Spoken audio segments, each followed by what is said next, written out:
मोदी होती राधा जी तो क्या कर रही है? ये क्या तमाशा है राधा? ये अन्याय। मैंने 7 महीने के जिगर के साथ शादी की। मेरे पेट में उनका बच्चा है और ये मोदी परिवार जो संपत्ति गोपी और परिधि में बांटना चाहता है, उसमें मेरा भी हिस्सा है। हिस्सा? कौन से हिस्से की बात कर रही हो तुम राधा?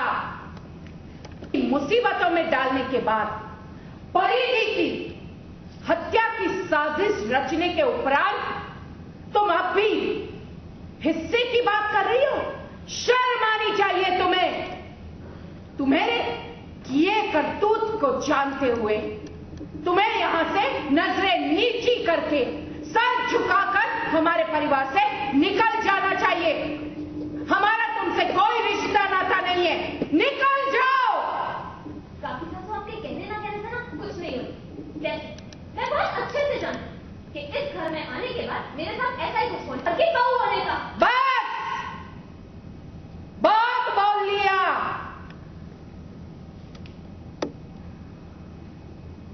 अब चाहिए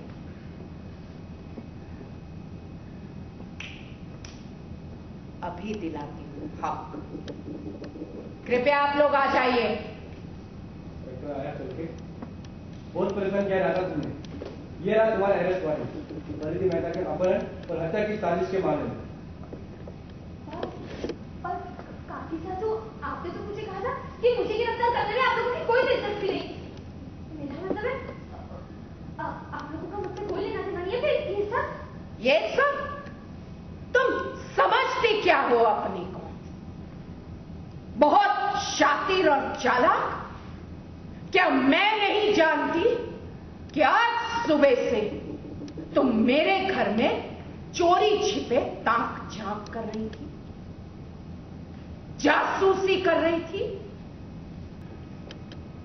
परिधि और जिगर की शादी तो हम करवाना ही चाहते थे, लेकिन जब मैंने देखा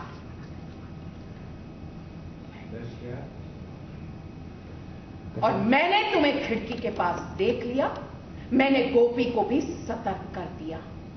मैं अच्छी तरह से समझ गई कि तुम कोई खुरापात अवश्य करोगी, गंदी चाल अवश्य खेलोगी, और इसीलिए मैंने सुबह सुबह तुम्हें पुलिस के हाथों में नहीं सौंपा। मैंने भी दिमाग से अच्छी तरह से सोचकर ऐसी योजना बनाई कि तुम स्वयं हमारे घर चल कर आओ। तुम्हें क्या लगता है, क्या मैं वॉकी टॉकी के बारे में नहीं जानती? मैं अच्छी तरह से समझ गई कि तुम अब अपनी चाल चलोगी। इसलिए जब मैंने तुम्हें देखा कि तुम तोलू को पत्थर मार रही हो, तभी मैं समझ गई कि अब तुम कोई नई चाल खेलोगी, कुछ उल्टा सीधा करोगी, क्योंकि मैं तुम्हारे स्वभाव से अच्छी तरह से अवगत हूं। मैं ये अच्छी तरह से जानती हूं कि तुम अपनी जिद करने के लिए, अपनी जिद पूरी करने के लिए किसी भी हद तक नीचे गिर सकती हो, हमारे परिवार को किसी भी हद तक तकलीफ पहुंचा सकती हो, किसी की जान भी ले सकती हो। और इसीलिए मैं तुरंत सतर्क हो गई। मैंने गोपी से कहा कि फौरन तोलू मोलू को अंदर बुला लो।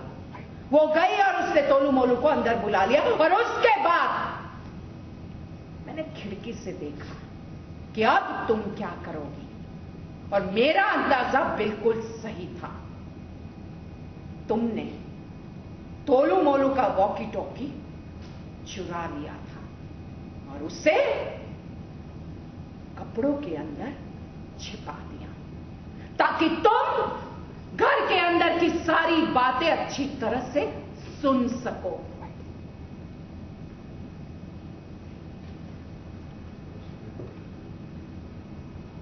राधा, तुम्हें क्या लगता है कि तुम बहुत होशियार हो, चालाक हो, शातिर हो? तो मैंने भी तुम्हारे नहले पर टहला मारा। जता दिया कि तुम जितना मुझे मूर्ख समझती हो उतनी मूर्ख कोकिला मोदी नहीं है। जब मैं तुम्हारी फितरत समझ गई तो मैंने जानबूझकर ऐसा रुख मोड़ा कि तुम्हें समझ में आ जाए कि आज मोदी परिवार में क्या होने वाला है। राधा, वो वॉकी टॉकी तुमने कपड़ों की गठरी में अंदर छुपा दिया था।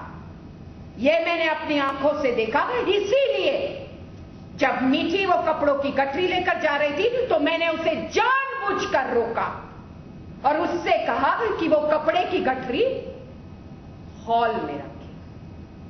जबकि ये बात तुम भी अच्छी तरह से जानती हो कि मैं कपड़ों की गठरी हॉल में रहे बिल्कुल पसंद नहीं करती, क्योंकि हॉल में मेहमानों का आना जाना लगा रहता है।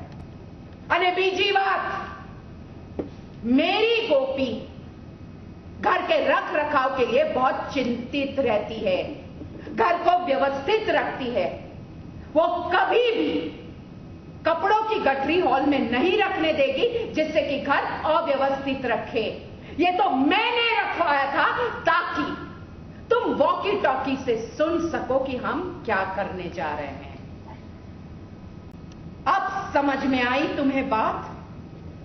मैंने जब आज सुबह तुम्हें देखा तो उसी वक्त मैंने सोचा कि तुम्हें पुलिस के हाथों में सौंप दूं, लेकिन मैंने सोचा और देखो, कृष्ण भगवान की कृपा की जैसा मैंने सोचा था तुमने बिल्कुल वैसा ही किया। राधा, अपने बुने हुए जाल में तुम फंसती चली गई और तुम सुपर घर की बहुओं के बीच धन संपत्ति, घर की चाबी, घर की धरोहर का बंटवारा हो।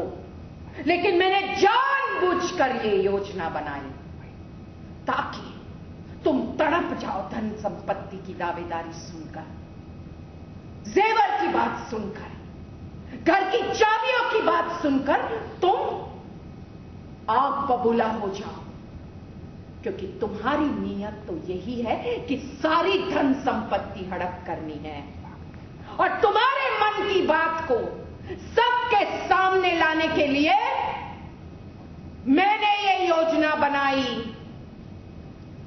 और इसके मन की सच्ची बात सबके सामने उजागर हो गई। अपने कोख में पल रहे बच्चे को दांव पर लगाकर, हमें भावुक बनाकर तुम धन संपत्ति की दावेदार बनना चाहती हो। बच्चे से तुम्हें कोई लगाव नहीं है।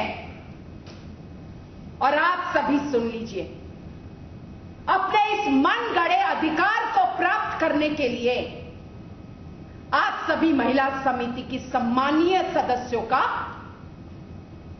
साथ लिया, इसने मदद ली, सहायता ली,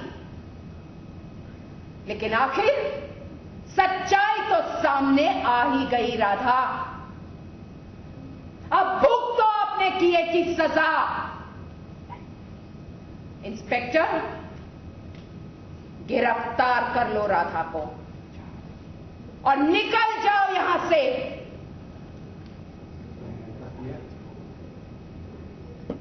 पर इंस्पेक्टर साहब, आप मुझे कैसे गिरफ्तार कर सकते हैं जब मैंने सब कुछ किया ही नहीं है?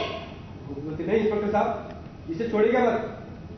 गोपीबल, कम से कम आप तब भी भड़क मुझ पे मत निकालिए।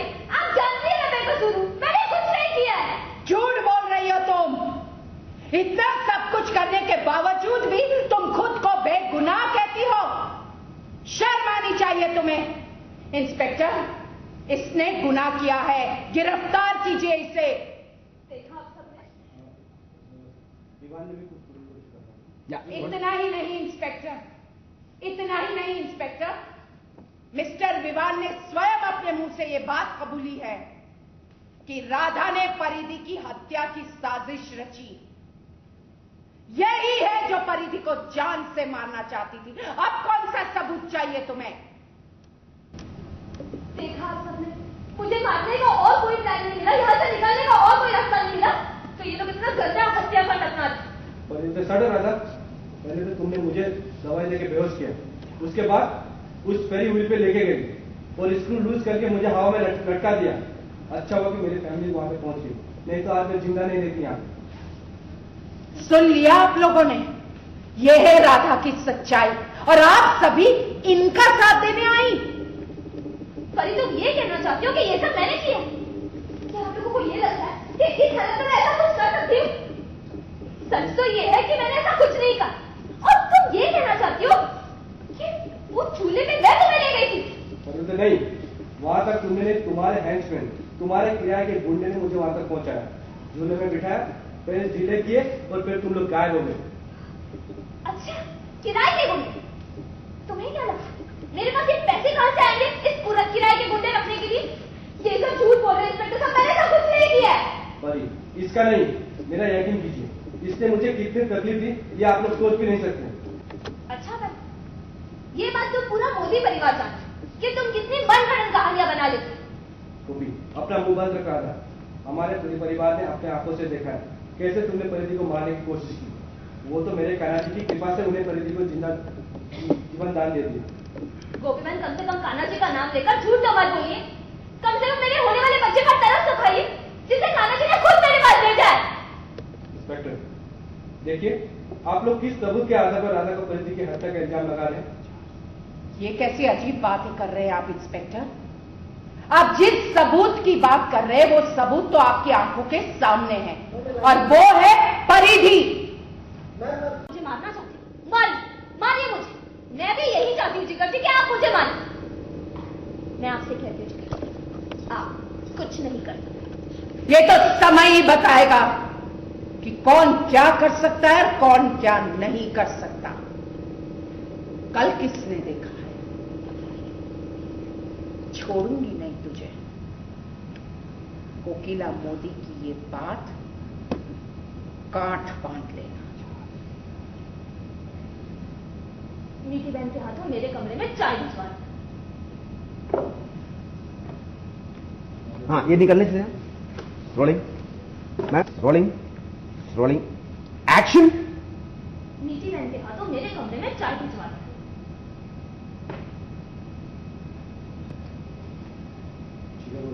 मैं छोड़ूंगा नहीं इसे छोड़ूंगा नहीं मैं। नहीं ठीक, हमें अब कुछ सावधान रहना होगा। पर ठीक कहेगी, हमें अब बहुत ही सावधानी रहना होगा। लेकिन भाभी, इतना कुछ करने के बावजूद हम उसे अरेस्ट नहीं कर सकते और इस तरह से खुला छोड़ना ये खतरे से खाली नहीं है। अब कोई चारा भी तो नहीं है। बस एक बार इस राधा के खिलाफ सबूत मिल जाए, उसके बाद ये जेल की सलाखों के पीछे बस ये तय करना है कि सबूत हमें कैसे मिले। मैं जानती हूँ कि इसे इंतजार करना होगा। लास्ट की देना रोलिंग रोलिंग। एक रास्ता है पर हमें कल सुबह तक उसका इंतजार करना होगा।